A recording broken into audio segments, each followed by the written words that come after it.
Hi friends, welcome to my channel. ನಾನಿವತ್ತೊಂದು ಹೊಸ snacks ರೆಸಿಪಿಯನ್ನು ತೋರಿಸ್ತಾ ಇದ್ದೀನಿ. ಇದನ್ನು ನಾವು ಬೆಳ್ಳಟೆ ಎಲೆಯಿಂದ ಮಾಡೋದು. ಗರಿ ಗರಿಯಾಗಿ ಹಪ್ಪಳ ಥರ ಇರುತ್ತೆ. ಇದು ನೋಡ್ತಾ ಇರ್ಬೋದು ಎಷ್ಟು ಕ್ರಿಸ್ಪಿಯಾಗಿ ಬಂದಿದೆ ಅಂತ. ತುಂಬಾ ರುಚಿಯಾಗಿರುತ್ತೆ. ಬನ್ನಿ ಹೇಗೆ ಮಾಡೋದು ಅಂತ ನೋಡ್ಕೊಂಡು ಬರೋಣ. ಇದಕ್ಕೆ ಮೇನಾಗಿ ಬೇಕಾಗಿರೋದು ಈ ಬೆಳ್ಳಟೆ ಎಲೆ. ಇದಕ್ಕೆ ಎಲೆ ಅಂತನಾದರೂ ಹೇಳ್ಬೋದು, ಹೂವು ಅಂತನಾದರೂ ಹೇಳ್ಬೋದು. ಎಲೆ ಥರ ಇರೋ ಹೂವು ಇದು ಮಳೆಗಾಲದಲ್ಲಿ ಮಾತ್ರ ಆಗೋದ್ರಿಂದ ಇದನ್ನು ದೇವರ ಪೂಜೆ ಕೂಡ ಯೂಸ್ ಮಾಡ್ತಾರೆ. ಮಳೆಗಾಲದಲ್ಲಿ ಬೇರೆ ಹೂಗಳೆಲ್ಲ ಆಗೋದು ಸ್ವಲ್ಪ ಕಮ್ಮಿ ಅಲ್ವಾ, ಹಾಗಾಗಿ ಬಿಳಿ ಹೂ ಬೇಕು ಅಂದಾಗ ಈ ಎಲೆನ ಕಿತ್ಬಿಟ್ಟು ದೇವ್ರ ಪೂಜೆಗೆ ಯೂಸ್ ಮಾಡ್ತಾರೆ.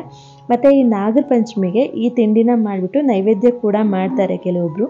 ಇವತ್ತು ನಾಗರ ಪಂಚಮಿ ಆಗಿರೋದ್ರಿಂದ ನನಗೆ ಈ ರೆಸಿಪಿ ನೆನಪಾಯಿತು, ಹಾಗಾಗಿ ನಿಮ್ಮ ಜೊತೆ ಶೇರ್ ಮಾಡಬೇಕು ಅಂತ ಈ ವಿಡಿಯೋನ ಮಾಡ್ತಾ ಇದ್ದೀನಿ. ಅದಕ್ಕೋಸ್ಕರ ನಾನಿಲ್ಲಿ ಈ ಥರ ಚೆನ್ನಾಗಿರೋ ಎಲೆಗಳನ್ನ ಕಿತ್ಕೊಳ್ತಾ ಇದ್ದೀನಿ. ಈ ಬಿಳಿ ಎಲೆಗಳನ್ನ ಮಾತ್ರ ಕಿತ್ಕೋಬೇಕು. ನೋಡಿ, ನಾನಿಲ್ಲಿ ಇಷ್ಟು ಎಲೆಗಳನ್ನ ಕಿತ್ತಿದ್ದೀನಿ. ಇದರಲ್ಲಿ ಚೆನ್ನಾಗಿರೋದನ್ನು ಮಾತ್ರ ಇದಕ್ಕೆ ಯೂಸ್ ಮಾಡ್ಕೊಳ್ತೀನಿ. ಕ್ಲೀನಾಗಿ ವಾಶ್ ಮಾಡಿಕೊಂಡು ಇದಕ್ಕೆ ಯೂಸ್ ಮಾಡ್ಕೊಳ್ಳೋದು. ನಂತರ ಇದಕ್ಕೆ ನಾನು 1 ಕಪ್ ಆಗೋಷ್ಟು ನೆನೆಸಿರೋ ಅಕ್ಕಿ ತೊಗೊಂಡಿದ್ದೀನಿ. ಇದನ್ನು ನಾನು 3 ರಿಂದ 4 ಅವರ್ ನೆನೆಸ್ಬಿಟ್ಟು ತೊಗೊಂಡಿರೋದು.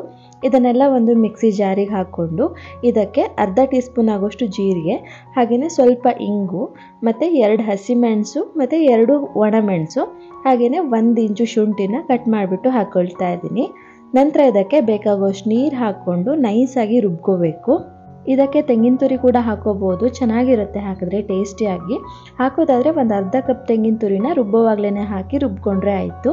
ನೋಡಿ, ನಾನಿಲ್ಲಿ ಈ ಥರ ತೆಳುವಾಗಿ ರುಬ್ಕೊಂಡಿದ್ದೀನಿ. ಇವಾಗ ಇದಕ್ಕೆ ರುಚಿಗೆ ತಕ್ಕಷ್ಟು ಉಪ್ಪು ಹಾಕ್ಕೊಂಡು ಚೆನ್ನಾಗಿ ಮಿಕ್ಸ್ ಮಾಡ್ಕೊಳ್ತೀನಿ. ಇನ್ನೊಂದು ಕಡೆ ಎಣ್ಣೆ ಕೂಡ ಕಾಯೋದಕ್ಕೆ ಇಟ್ಕೊಂಡಿದ್ದೀನಿ, ಅದು ಕೂಡ ಚೆನ್ನಾಗಿ ಕಾದಿದೆ. ಇವಾಗ ಈ ಬೆಳ್ಳಟೆ ಎಲೆ ಇತ್ತಲ್ವ, ಇದನ್ನು ಈ ಹಿಟ್ಟಲ್ಲಿ ಈ ಥರ ಡಿಪ್ ಮಾಡಿಕೊಂಡು ಎಣ್ಣೆಗೆ ಹಾಕೋಬೇಕು. ಇದಕ್ಕೆ ಆದಷ್ಟು ತೆಳುವು ಇರಬೇಕು ಹಿಟ್ಟು, ತುಂಬ ಗಟ್ಟಿ ಇರಬಾರ್ದು. ನಾವು ಬಜ್ಜಿ ಹಿಟ್ಟೆಲ್ಲ ಮಾಡ್ಕೊಳ್ಳೋ ಥರ ಗಟ್ಟಿಯಾಗಿ ಮಾಡ್ಕೊಂಡ್ಬಿಟ್ರೆ ಚೆನ್ನಾಗಿ ಕ್ರಿಸ್ಪಿಯಾಗಿ ಬರಲ್ಲ, ಗಟ್ಟಿ ಗಟ್ಟಿಯಾಗಿ ಬಿಡುತ್ತೆ, ತಿನ್ನೋದಕ್ಕೆ ಕೂಡ ಚೆನ್ನಾಗಾಗಲ್ಲ. ನೋಡಿ, ಈ ಥರ ಜಸ್ಟ್ ಕೋಟ್ ಆದರೆ ಸಾಕು ಹಿಟ್ಟು ಎಲೆಗೆ. ಎಷ್ಟು ತೆಳುವಾಗುತ್ತೋ ಅಷ್ಟು ತೆಳುವಾಗಿ ಇದಕ್ಕೆ ಕೋಟ್ ಮಾಡಿಕೊಂಡ್ರೆ ತುಂಬ ಚೆನ್ನಾಗಿ ಕ್ರಿಸ್ಪಿಯಾಗಿ ಬರುತ್ತೆ. ಮತ್ತು ಒಂದು ಸರಿ 3 ರಿಂದ 4 ಎಲೆನ ಈ ಥರ ಹಾಕ್ಕೊಂಡ್ರೆ ಸಾಕು.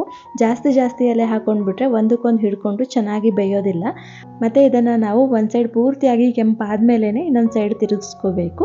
2 ಸೈಡು ಚೆನ್ನಾಗಿ ಈ ಥರ ಗೋಲ್ಡನ್ ಬ್ರೌನ್ ಆದಮೇಲೆ ಇದನ್ನು ತೆಕ್ಕೊಂಡ್ರೆ ಆಯಿತು. ಇದು ಜಾಸ್ತಿ ಟೈಮ್ ಏನು ತೊಗೊಳ್ಳಲ್ಲ, ಒಂದು 2 ರಿಂದ 3 ನಿಮಿಷಕ್ಕೆಲ್ಲ ಆಗೋಗುತ್ತೆ ಇದು. ಒಂದು ವೇಳೆ ಇದೇನಾದರೂ ತುಂಬ ಗಟ್ಟಿ ಆಗೋಯಿತು ಅಂದರೆ ಹಿಟ್ಟಿಗೆ ಸ್ವಲ್ಪ ನೀರು ಹಾಕ್ಕೊಂಡು ತೆಳು ಮಾಡಿಕೊಂಡು ಇದನ್ನು ಎಣ್ಣೆಗೆ ಹಾಕ್ಕೊಂಡ್ರೆ ಆಯಿತು. ಆವಾಗ ಚೆನ್ನಾಗಿ ಬರುತ್ತೆ. ಹಿಟ್ಟು ಎಷ್ಟು ತೆಳು ಇರುತ್ತೋ ಅಷ್ಟು ಒಳ್ಳೆಯದು. ಇದಕ್ಕೆ ತೆಳುವಾಗಿದ್ದಷ್ಟು ಚೆನ್ನಾಗಿ ಕ್ರಿಸ್ಪಿಯಾಗಿ ಬರುತ್ತೆ. ಇದನ್ನು ಇನ್ಸ್ಟೆಂಟಾಗಿ ಕೂಡ ಮಾಡ್ಬೋದು. ಅಕ್ಕಿ ಹಿಟ್ಟೇನಾದರೂ ಇತ್ತು ಅಂದರೆ ಅದಕ್ಕೆ ಸ್ವಲ್ಪ ಜೀರಿಗೆ ಪುಡಿ, ಮೆಣಸಿನ ಪುಡಿ, ಇಂಗು, ಉಪ್ಪು ಎಲ್ಲ ಹಾಕಿಬಿಟ್ಟು ಚೆನ್ನಾಗಿ ಮಿಕ್ಸ್ ಮಾಡಿ ಈ ಥರ ತೆಳು ಹಿಟ್ಟು ಮಾಡಿಕೊಂಡು ಅದರಲ್ಲಿ ಕೂಡ ಇದನ್ನು ಡಿಪ್ ಮಾಡಿಬಿಟ್ಟು ಎಣ್ಣೆಲಿ ಕರೆದ್ರೆ ಅದು ಕೂಡ ತುಂಬಾ ಚೆನ್ನಾಗಿರುತ್ತೆ. ನಾನು ಈ ಥರ ಮಾಡ್ಕೊಂಡಿದ್ದೀನಿ. ನಿಮಗೆ ಹೇಗೆ ಈಸಿ ಆಗುತ್ತೆ ಹಾಗೆ ಒಂದ್ಸರಿ ಟ್ರೈ ಮಾಡಿ ನೋಡಿ, ತುಂಬಾ ಚೆನ್ನಾಗಿರುತ್ತೆ. ನೋಡ್ತಿರ್ಬೋದು ಎಷ್ಟು ಚೆನ್ನಾಗಿ ಬಂದಿದೆ ಅಂತ, ತುಂಬಾ ರುಚಿಯಾಗಿರುತ್ತೆ. ಈ ಎಲೆ ಏನಾದರೂ ನಿಮಗೆ ಸಿಕ್ಕಿದ್ರೆ ಖಂಡಿತ ಒಂದ್ಸರಿ ಟ್ರೈ ಮಾಡಿ ನೋಡಿ. ಊಟದ ಜೊತೆ ಸೈಡ್ ಡಿಶ್ ಆಗಿ ಕೂಡ ತಿನ್ಬೋದು, ಇಲ್ಲ ಸಂಜೆ ಟೀ ಟೈಮ್ಗೆ ಸ್ನ್ಯಾಕ್ಸ್ ಆಗಿ ಕೂಡ ತಿನ್ಬೋದು. ತುಂಬಾ ರುಚಿಯಾಗಿರುತ್ತೆ.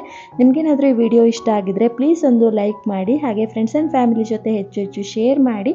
ಮತ್ತು ನೀವೇನಾದರೂ ನನ್ನ ಚಾನಲ್ನ ಫಸ್ಟ್ ಟೈಮ್ ವಿಸಿಟ್ ಮಾಡಿದರೆ ಪ್ಲೀಸ್ ಸಬ್ಸ್ಕ್ರೈಬ್ ಮಾಡೋದನ್ನು ಮರಿಬೇಡಿ. Thanks for watching.